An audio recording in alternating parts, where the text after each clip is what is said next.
ABC6 investigators just returned from a Marion County courtroom. That's where a crooked contractor we first exposed months ago was indicted on a slew of brand new charges. Chief Investigator Tom Soucy joining us now with the latest update. Tom? Hey, Bob, his name is Frank Malone, that guy right there. And 2 weeks ago, he was indicted on 20 counts of theft. Last night, Malone was arrested. And just hours ago, he was hauled into court for his arraignment. State versus Lane Franklin Malone. Malone, according to this indictment, stole tens of thousands of dollars from 10 of his customers. Down payments on jobs over the past few years, police say Malone never started or finished. We believe we have sufficient evidence that he had no intent ever to do the work. His intent is to take these people's money and keep it. Yager says Malone told his customers he needed money up front to buy materials. The materials never come, and Mr. Malone is hard for them to find then or will not return calls and so forth. The first time we caught up with Mr. Malone was last December here at Marion Municipal Court. Let me ask you a question. Do you consider yourself a crook?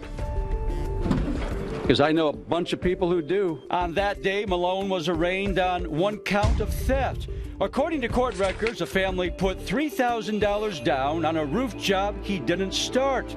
ABC6 investigators also learned Malone owes nearly $100,000 in outstanding court judgments, and his company, Frank's Roofing and Construction, has an F rating with the Better Business Bureau.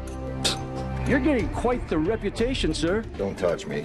Yager says our report prompted his office to open up a larger investigation. After that, we received a lot of calls. We got some reports from sheriff and from the police department, and people complaining about giving him money and him not doing any work. Mr. Malone, Tom Soucy, ABC6 investigators. The first time we met Frank Malone, he was dressed in camo and left on his own accord. Mr. Malone, this is your chance. Anything to say?